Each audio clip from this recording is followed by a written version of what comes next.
Kaushik discharge young tiger NTR మీద social మీడియాలో విస్తరిస్తున్న తప్పుడు ప్రచారానికి సంబంధించిన కథనం ప్రస్తుతం చర్చనీయాంశంగా మారింది.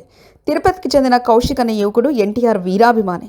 క్యాన్సర్ బారిన పడిన తర్వాత కౌశిక్ తన చివరి కోరిక దేవరా సినిమా చూసి చనిపోవాలని సోషల్ మీడియాలో పోస్ట్ చేశారు.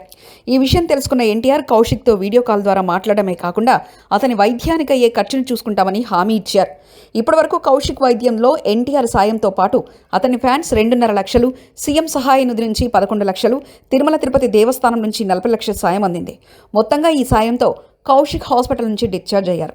అయితే తల్లి ఇటీవల మీడియాతో మాట్లాడినప్పుడు ఎన్టీఆర్ నుంచి ఎలాంటి సాయం అందలేదని చెప్పడం వివాదానికి దారితీసింది.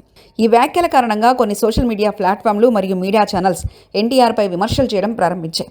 అయితే అభిమానులు దీన్ని ఖండిస్తూ ఇలాంటి సున్నితమైన విషయాల్లో సత్యాలను పరిశీలించి మాట్లాడాలని కోరుతున్నారు. ఎన్టీఆర్ తన హామీకి కట్టుబడి కౌశిక్ వైద్యం కోసం అవసరం మొత్తం చెల్లించారని, ఇలాంటి తప్పుడు ప్రచారాలపై అప్రమత్తంగా ఉండాలని ఫ్యాన్స్ విజ్ఞప్తి చేస్తున్నారు.